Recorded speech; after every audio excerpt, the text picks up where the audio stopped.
Welcome back to Career Tools, everybody.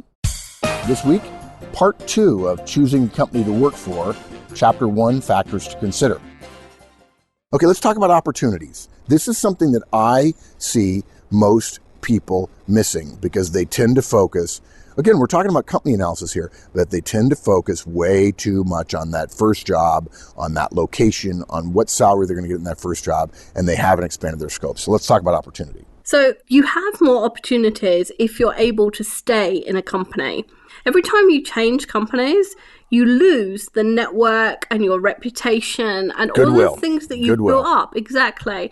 So actually what you want to do is stay in companies if you can and move up within them and not have to move outside of the company every time you want to be promoted. And folks, this is a Career Tools fundamental principle. 30 years ago, the only way you could have a career was staying in one company. I mean, there were exceptions. The press started writing about people that were hopping jobs and so on. Of course, companies stopped managing people's careers a number of years ago. There are very few companies left who truly manage your career, unless you're at the very top and they're doing session C, GE equivalents. So there's been an experiment, and I think it's been a successful one, that you can have a career by moving around. You can go from job to job to job to job. And if you know recruiters really well and you produce outside results, you can. For the vast majority of people, Career Tools and Manager Tools guidance is all things being equal, which it never is, and which it may not apply to you, whoever one person you're listening to in your commute, wherever you're going. All things being equal, it is far better to stay at one company because of what Wendy said, goodwill. Goodwill, folks, is the reduction in friction that occurs because of your role power, your relationship power, your expertise power, the people you know, how well you've done things, the ability to call somebody over in printing and say, I need something at the last minute, okay? The longer you stay at a company, the better your internal network is, assuming you follow general Career Tools and Manager Tools guidance about results and relationships. And if you leave a company, even if you get promoted and you get a noticeably more role power somewhere else, learning where the coffee machine is and not knowing how to fill out an expense report and not having a friend to help you fill out your expense report, or not knowing anybody in accounting, or for that matter, accounts payable, or for that matter, payroll. All of those things detract from your goodwill. And if in fact you were a stock to be traded, your goodwill, assuming you're engaging in effective career practices, gradually grows over time. The more you jump around, the more your goodwill has to come strictly from the strength of the role you're put in and the kind of compensation package you get. And that really is reserved for the top 1% of people in terms of careers. I have a very good friend, Roland Smith. Roland has been CEO of a couple of companies. He was CEO of Arby's, and he's CEO of somebody else now, and was a very successful brand manager for a long time. And I'm pretty sure he has association with venture capital, but regardless, Roland had the antithesis of what we're talking about, where he literally produced such great results. He got hired for 2 jobs up at one place and then 2 jobs up at another place, and he's been the CEO for the last number of years. That's not for the faint of heart, nor is it for the vast majority of people. Remember, the Career Tools guidance that we give is for 90% of the people, 90% of the time. It is far more effective for you to stay at one company longer. And one of the things, not just in terms of goodwill, but also, I think you mentioned growth, right, Wendy? Mm-hmm. I mean, a company that's growing, I think people miss that. A company that grows as it gets bigger. Right, because there are opportunities, and all things being equal, more companies tend to say, we'd rather promote from within. And when your division doubles in size, that means there's a double number of management positions above you. All things being equal, which I know is not true, and somebody's going to write me hate mail and say, no, you're wrong, my company grew, but I didn't grow. Well, okay, but the math works in your favor. Rising tide lifts all boats. Thinking about opportunities, yeah. Yeah. So if you're looking for growing companies, one of the things that people assume is a positive and isn't always is companies which hold a lot of cash on their balance sheet. So people who basically have big current accounts, checking accounts, but the company version. What companies should be doing with that cash, or what they will do, is either invest it, which is a good thing, because if they're investing, they're growing, they're going to new markets. Yeah, when Wendy says invest, she doesn't mean buy other companies' stocks, guys. She means investing in new plants, new facilities, new markets, those kinds of things. Spending their profits to expand the base of the company because they believe spending their company's money, their profits, on their own company provides them the greatest return on investment of that use of that cash.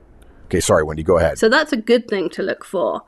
The second thing they do is buy back stock. So those public companies which have sold parts of themselves in order to raise capital previously will buy it back so that they have more control over themselves. Yeah, and I think that probably just went over the head of about 60% of our listeners. Buying stock back is a little bit in the news right now, guys, in 2013, because a lot of companies have a lot of cash because they can't seem to find things to invest in because the company's not growing. And so the best investment they can have is to own more of the company, which makes the company more valuable to each of its stockholders. And they believe their company stock is a good investment because it will go up in price, and therefore the money they spend on the stock will be worth more at some point in the future. But stock buybacks are not inherently hugely common as a fundamental principle way of companies growing. Okay, and then the third thing they can do with cash, there's a lot of things they can do with cash, but the third major thing they do with cash is make acquisitions. And you can think, oh, they've got a lot of cash, so that's a good thing. But it's not really a good thing for a company to hold a lot of cash. In the same way, it's not really a good thing for you to have a lot of money in your checking account. What you should be doing is paying off your mortgage or investing in your house or investing in your kids' education, turning it into more money. Yeah. Achieving your values and turning it into more money, yes. Exactly. And the other thing that people miss is they think an acquisition is a good thing. But the reason why companies buy other companies is for their technology or their IP or their plants. Or for their people. Sometimes for their people. And then they merge them into their own company, and there is always some duplication, particularly in staff roles. So HR and finance and so on. And the duplicates, that means layoffs. And so you have to be careful with acquisitions that, just this week, Yahoo bought Tumblr, and Melissa Mayer said specifically, we're going to leave Tumblr to run itself, because every other acquisition Yahoo has made, they've bought for the technology and they've closed it down in order to integrate into their own technology, and that means layoffs. So you have to be careful when people are acquiring other companies. People think that's a good thing, and it isn't not necessarily for the opportunities. Right.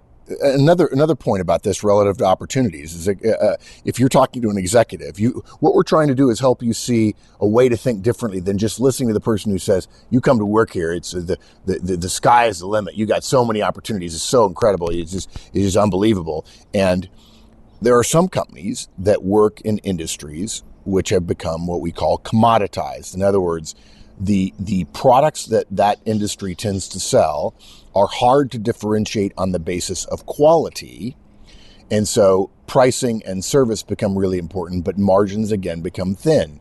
Food is the basic food staples, rice and beans and bread, have become commoditized. Wheat, as an example, is a core product in that. Please, if you're a gluten-free person, don't take this out of me, but wheat is a commodity.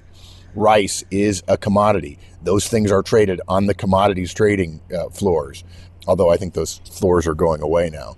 If you work at a company like that, where margins are fairly thin, the opportunity within your industry is noticeably less. You may, in fact, do exceptionally well there, but you may struggle relative to somebody else who works in an industry. A good example would be computer chips. If we're talking about integrated circuits as opposed to RAM or something like that, is not commoditized and therefore has an opportunity to charge based on new products and services. It's unlike new products, new features and benefits. It's unlikely that people are going to start selling rice in a way that it fundamentally doubles the value of rice to a person who consumes it. That said, there's a great story in California about selling, I want to say tangerines, but that's not right. There's a guy who branded his type of orange cuties, and people buy cuties like crazy. Me and my kids love cuties, and it's strictly a branding thing. And he made it not a commodity. He turned this small tangerine or orange, or forgetting what it actually is, into a non-commodity. And that's very, very rare. And again, if you're in a commodity business, iron ore would be a commodity. The energy profile of iron ore is fairly well known, and companies buy iron ore based on its energy profile. Many companies consume iron ore to make things like steel or to create other forms of energy. And in doing so, they have a fairly standard price. You're going to sell me this much iron ore. The market says it's worth this. You can try to charge me more, but unless you can deliver it faster, and by the way, it's going to come in a gigantic container ship, for instance, I don't think there's any more value you can give me than the guy next to you who's going to charge me a half a penny less. Printers.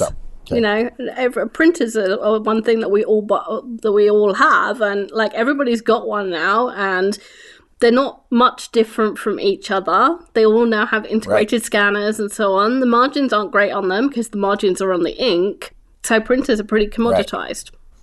Okay, so the other thing is people think that a company which is going for globalization is a good thing and will have lots of opportunities. And it's true, they do, but globalization or infiltrating China or India or Africa or one of the other countries is a lot harder and a lot slower than people think. It's not going to be 5 years, it's going to be 10 or 15. And company reports are usually optimistic about how quickly they can penetrate markets. There's nothing wrong with choosing a company because you want to see the world, and there are two companies you're looking at. One is based in, let's say, France, and is really well known in France, entrenched in France, and is a well-regarded producer, as opposed to, say, living in Spain and starting with a company that's a similar industry, much smaller, but says, we want to be global. We believe that we have a global value proposition, and you say, and I want to see the world. If your company is a French company and does great in France and you want to see the world, it's unlikely a good match for you. And there are many people who say, I want to see the world. And of course, oftentimes people say, well, maybe the way to see the world is to go on vacation. But some people say, no, I want to work overseas. Great. That's part of the reason why Wendy works in Texas now, because she said, I want to live overseas. I don't know that we're a terribly global company, although we have listeners in every country of the world. But you've got to be careful about, you've got to think about globalization, and it may or may not be a direct correlation to opportunity. And you've got to be very careful about reading annual reports, because almost all companies say we're becoming more global, simply because if you're only in France and there's a market of 100 and 200 million people in France, or whatever, however many people there are in France, well, there's billions in the world. Why wouldn't you want to sell your product to more people? Just because there are more people doesn't mean you necessarily can sell it more. And that leads us right to location, right? Indeed. So does the company have locations in the place you want to go to? So they might have a site that's just down the road for you, and you could work there for a couple of years and then find that they're going to close it, and the next opportunity is in a town 50 miles away or in another state. That happened to me. I worked in a location that had, I don't know, I had like a 10-minute commute, and they decided there wasn't enough work there. So 3 days a week, I ended up with an hour's commute. And that one made a big difference to my life, 10 minutes to an hour. And I carried on doing it because I could see the opportunity was there. But had I known that at the beginning, I might not have made the choice that I made. Here's my favorite story. I was counseling a young man who had two opportunities. One was with Coca-Cola and another with Procter & Gamble. And he really loved Atlanta. He loved Atlanta. And if you don't know this, folks, Coca-Cola is headquartered in Atlanta, and Procter & Gamble headquartered in Cincinnati. Both fine cities. Different people like different things about them. Neither one is bad or good overall, but in general, some people prefer one to the other. And he really said, I want a job in Atlanta. And so Procter & Gamble offered him a job in Atlanta. He turned down Coca-Cola in Pennsylvania. And 3 years after he'd been in Atlanta, he moved to Cincinnati. And he was never going to leave Cincinnati ever again. He got his 3 years in Atlanta, but he started missing Atlanta 2 or 3 years later. And I said, dude, you had an offer from Coke. And he says, yeah, but it was in Pennsylvania. I said, but all roads in Coke, generally, not always, but if you really want to work in Atlanta for Coke, it's much more likely to work in Atlanta than you will work in Pennsylvania. And I was just stunned that the myopia of, no, I want to go to Atlanta. Now, I don't recall. It may have been a young lady who was interested that lived in Atlanta at the time. I don't know. But my recollection is Atlanta was what he thought of as home. And he ended up leaving Procter in several years. Now, it didn't hurt him because, of course, the reputation of the company helped him, and he can get a job in Atlanta by saying, I worked at Procter. But there are too many times where people make a choice myopically based on the now rather than thinking about, notice what we're saying here, guys, is locations, not location, right? And companies tend to have regional bases or regional histories, and they may in fact be global. And you may want to go to China, but maybe all of their offices are in Dalian when in fact you love Shanghai or Shenzhen. So think carefully about near and long-term locations. And there's nothing wrong with considering your family. If your spouse's family is all in one location and your spouse says, that's where I really want to end, our lives together, I want to go back home, that's fine. Just consider that and consider that as one of the factors you weight in your career. And the other thing that people don't remember is if you're part of a 2 or 3 person team, and you say you're in marketing and you're part of the 2 or 3 person team in New Mexico, but the rest of the marketing team, like the main hub for marketing, is in Anchorage, then if one person leaves and one person gets laid off, there's only one person left in New Mexico in marketing, and that's you. There are no corporate teams of one. No, there are not. Right. And the likelihood, I don't know, maybe it's only 50-50, but there is a good chance that they'll decide, well, this is silly. Why have we got a marketing person in New Mexico who has to telecommute, or we have to talk on the phone all the time when the rest of the team is together? Yeah. Let's move that job to Anchorage. Well, that's a pretty long way. Being on a satellite team can be a great thing. It's autonomy and, you get local market and all that kind of stuff. But it can be a bit iffy as well. So you need to think about that carefully. The Anchorage in New Mexico thing is a great one because here's what I've seen happen far too often. You're on a satellite team. One person leaves to go to another company. Another person decides, I'm going to take a sales role for a couple of years. You're the one person left. You may not have any voice in what they choose to do. For instance, they may never offer you a move to Anchorage because you may have mentioned 2 or 3 times before, I love it down here, I love it down here, I love it down here. And when you go to Anchorage, you stupidly make jokes about the weather. God, it's cold. God, it's this. God, it's that. Now, look, you'd be happy to move to Anchorage, but the assumption is, hey, all we got left is that guy Horseman down in Albuquerque. And, every time he comes up here, he complains about the weather. And I think his folks are in like Arizona or something. He's got a daughter in Scottsdale. So I don't. So look, let's just close Albuquerque. And suddenly your VP comes in for a trip and says, hey, listen, I got some bad news. We're closing Albuquerque. Oh, great. Well, let's talk about Anchorage. Actually, we're seeing some resetting in the industry. And we don't see an opportunity for you to come to Anchorage. And you look at them like, and you say, well, no, I'd really like to come. No, we've already thought it through. We've got a package for you. And I know this is a hard time, but we'll be happy to provide you some outpatient services. And literally through a series of jokes and through a series of, I love the warm weather, your career with that company is over. You've talked yourself out of it. And guys, you may say, oh, this company is not being fair. Yeah, well, hoping that all organizations and all people you work with are going to be fair to you all the time, hope is not a method, folks. And those kinds of considerations are reasonable. And let me just put a plug in here. We encourage you to come to our forums, sign up, it's free, and ask questions about these kinds of issues. And ask somebody. Again, we'll have more podcasts about how to dig in and learn more about these kind of things to understand companies in detail and to learn where you can find out information about locations and so on. But gee whiz, don't not consider the location and the future locations and the relative value of your location to the organization and where you'll be in the next 10 years. Okay, so the next one is financials. So the public companies have public financials, and no matter, like even the smallest companies, there's a blogger, there's somebody out there watching the industry and commenting on those financials, even if you can't read them yourself. There are industry commentators for everything, and as long as you're reading a few rather than taking one person's opinion, you'll probably get a good understanding for what those financials mean and whether they're good or bad compared with other people in the industry or comparable companies. And if you don't read the financials and the company has no money and you get laid off, then that's kind of your own fault.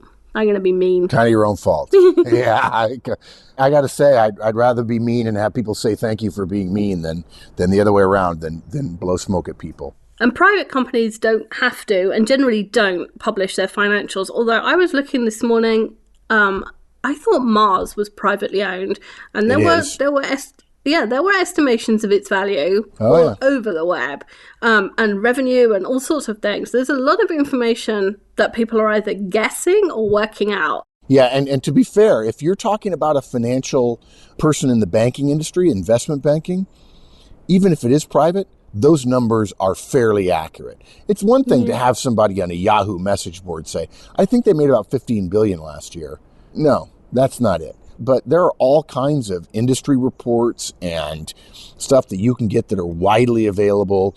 Not easy, but worth a little digging for, that will give you some sense of the recent history of companies. Shoot, I remember several years ago, I was trying to help a guy. So let's just do a Fortune magazine search of all their mentions of the company. It was private. In fact, this company was Cargill, one of the biggest, most successful private companies that, by the way, sells a lot of commodities as it happens.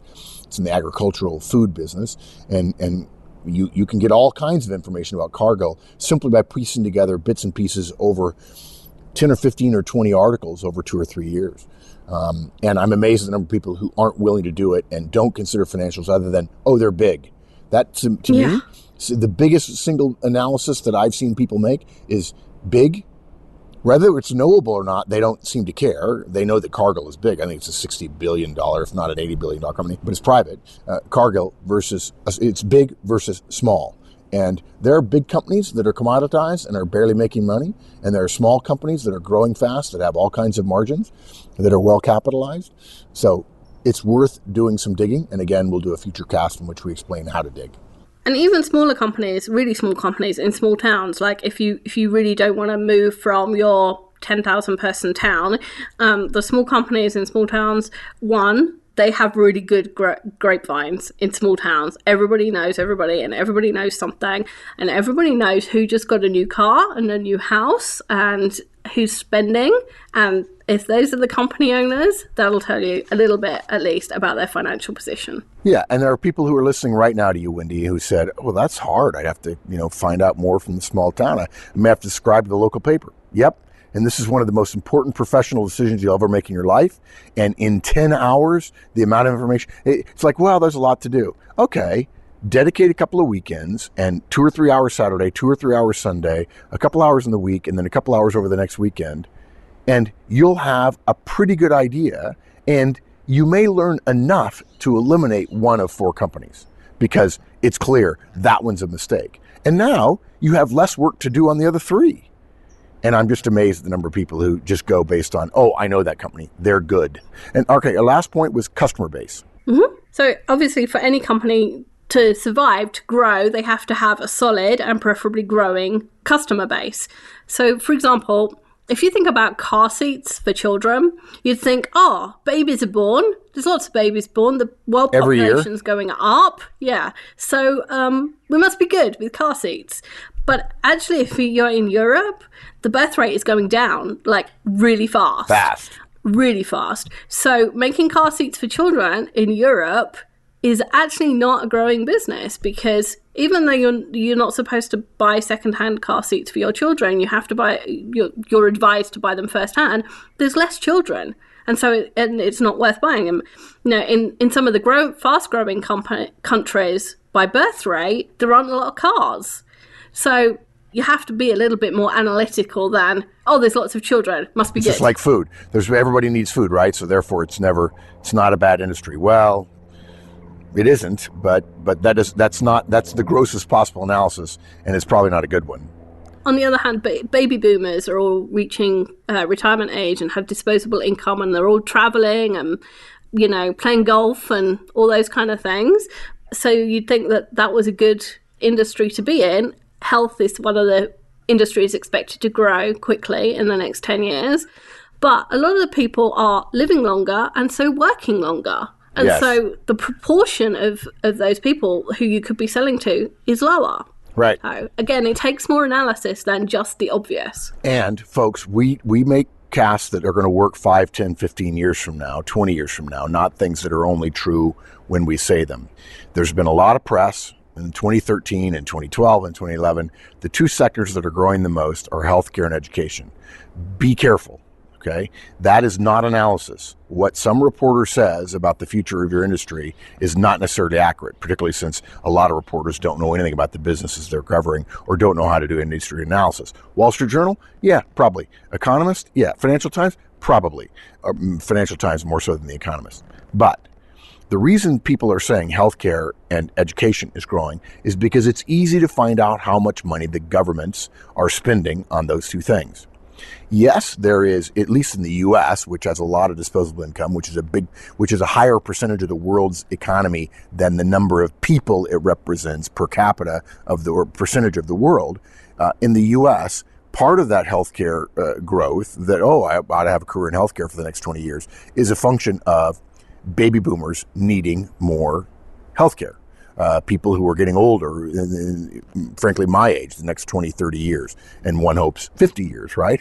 However, while that is certainly true, it's also true that the specialty of gerontology, which is taking care of old people, is an incredibly burgeoning field, and there's all kinds of other parts of healthcare that are not doing well, and the analysis that simply the government is spending more money isn't necessarily a good one.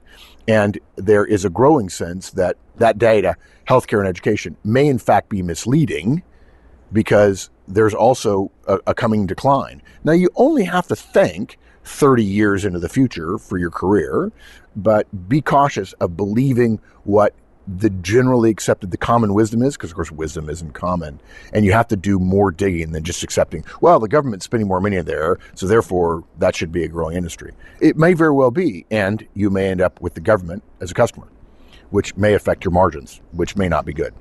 So we covered compensation, values, industry stability, reputation, opportunities, locations, financials, and finally, customer base. So there's a lot of things to weigh up against each other, but I think it's really worth it because you end up with an understanding of the industry and the kind of milieu that you're in, and therefore a better search.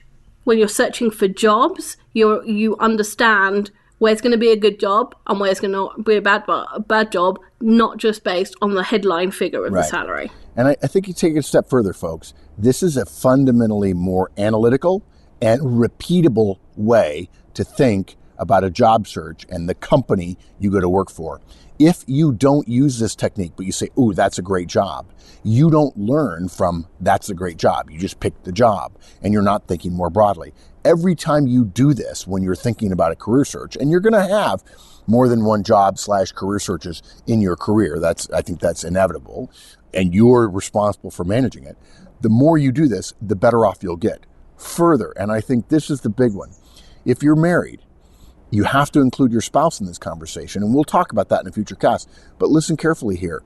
If you include your spouse and something doesn't work out, you can go back and look at the analysis, and if there's a downtime, the analysis may cause you to stick it out through the downtime. If all you did was choose a job and then there's a downtime, I've seen it happen before. Spouses say, well, you made a poor choice.